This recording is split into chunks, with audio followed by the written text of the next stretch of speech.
হালিমাতুস সাদিয়া নবীজির দুধ মাতা বলেন, আমিও বনু সাদ বংশের অন্যান্য মহিলাদের সাথে আমিও গেলাম মক্কায়।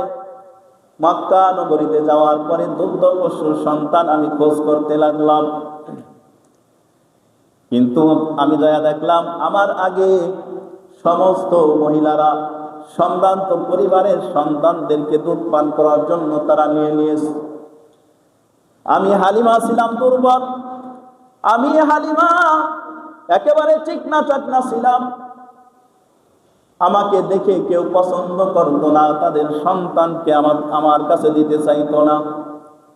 সব সম্ভ্রান্ত পরিবারের মহিলারা সম্ভ্রান্ত বাচ্চাদেরকে তারা নিয়ে গেল মোটা অঙ্কের বিনিময়ে।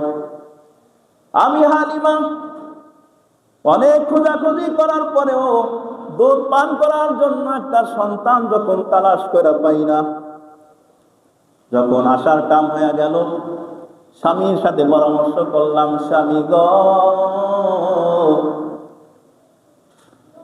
বহুত খোঁজাখুঁজি করলাম দুধ পান করার জন্য, কোনো সন্তান পাইলাম না।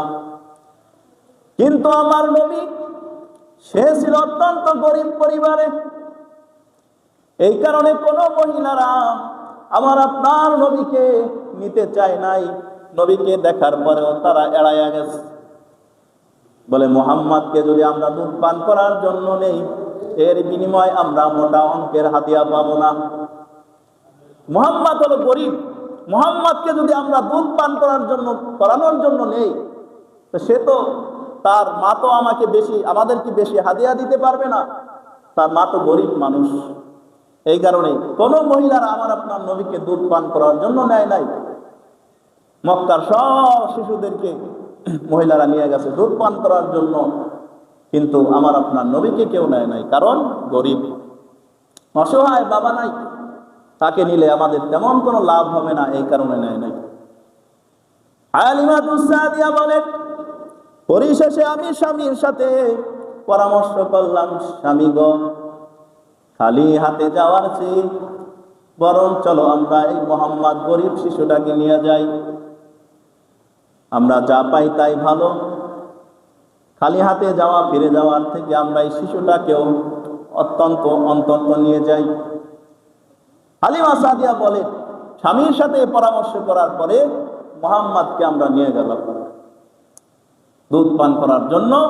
মুহাম্মদকে আমরা বুকে তুলে নিলাম, কোলে তুলে নিলাম। হযরত হালিমা সাদিয়া বলেন, মুহাম্মদকে যখন আমরা গ্রহণ করলাম, আমি হালিমা সাদিয়া দেখলাম, আমি যে উটটা নিয়া বনু সাদ থেকে মক্কায় সফর করে এসেছিলাম, এই উটনিটা ছিল একেবারে দুর্বল, স্তন ছিল শুকনা, কোনো দুধ ছিল না।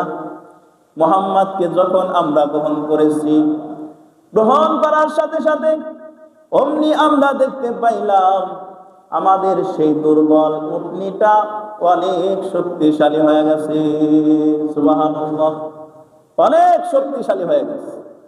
যে উটনিটার স্তনে কোনো দুধ ছিল না, সেই উটনির স্তনটা দুধে পরিপূর্ণ হয়ে গেছে। আমরা সেখান থেকে বুঝে গেলাম মুহাম্মদ কোনো সাধারণ শিশু না, মুহাম্মদ অত্যন্ত বরকতময় একটা শিশু। আমরা সেখান থেকে অনুভব করতে পারলাম যে উটনিতে সওয়ার হয়ে আমরা এসেছিলাম, সেই উটনিটা সব মহিলাদের পিছে পড়ে যাইত, দুর্বলতার কারণে বেশি পথ চলতে পারতো না। কিন্তু যখন মুহাম্মদকে আমরা নিয়ে বনু সাদ গোত্রের দিকে রওনা হয়ে গেলাম, দেখতে পাইলাম যে মহিলাদের উটনিগুলো ছিল হৃষ্টপুষ্ট, শক্তিশালী। আমাদের দুর্বল সেই উটনিটার শক্তি অনেক বেড়ে গেছে। আমাদের উটনিটা এত শক্তিশালী হয়ে গেছে, আমাদের উটনিটা নবী মুহাম্মদকে নিয়ে এত দ্রুত চলতে লাগলো। প্রতিমধ্যে যারা আমাদের আগেই রওনা হয়ে গিয়েছিল, আমরা সকলের উটনিকে ওভারটেক করে আমাদের উটনিটা সকলের আগে চলে গেল। সব মহিলারা আশ্চর্য হয়ে বলে, হে হালিমা, যে উটনিতে তুমি সওয়ার হয়ে এসেছিলে আমাদের সাথে, এটা কি সেই উটনি?